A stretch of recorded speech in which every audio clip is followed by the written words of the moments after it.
18 मे 2026 चालू घडामोडी 13 मे 2026 रोजी मुख्यमंत्री एकनाथ शिंदे, उपमुख्यमंत्री देवेंद्र फडणवीस आणि सुनेत्रा पवार यांच्या हस्ते सिंहस्थ कुंभमेळा अधिकृत बोधचिन्हाचे अनावरण कोठे करण्यात आले. सह्याद्री अतिथीगृह, मुंबई. यूएस फेडरल रिझर्व्हच्या अध्यक्षपदी कोणाची निवड करण्यात आली? Kevin Walsh. भारतीय उद्योग महासंघच्या 2025 ते 26 या वर्षासाठीच्या अध्यक्षपदी कोणाची निवड करण्यात आली? आर. मुकुंदन. तामिळनाडू सरकारने महिला आणि बालकांच्या सुरक्षेसाठी स्थापन केलेल्या विशेष टास्क फोर्सचे नाव काय आहे?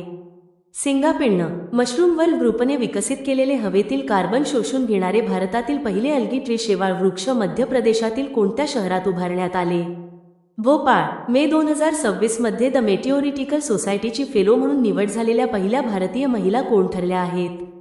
कुलजीत कौर मरहास. कोस्टारिका या देशाच्या दुसऱ्या महिला राष्ट्राध्यक्षा कोण बनल्या आहेत? लौरा Virginia Fernandez Delgado.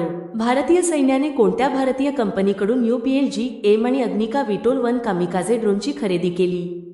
Adani defence and aerospace. वर्ष 2025 चा नानाजी देशमुख सर्वोत्तम पंचायत सातत्यपूर्ण विकास पुरस्कार कोणत्या ग्रामपंचायतीने जिंकला आहे?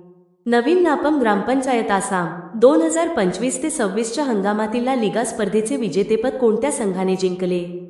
FC Barcelona. तुम्हाला व्हिडिओ आवडला असेल तर आमच्या YouTube चॅनेलला सबस्क्राईब जरूर करा आणि अधिक चालू घडामोडीसाठी आमच्या टेलिग्राम चॅनेलला नक्की जॉईन करा. धन्यवाद.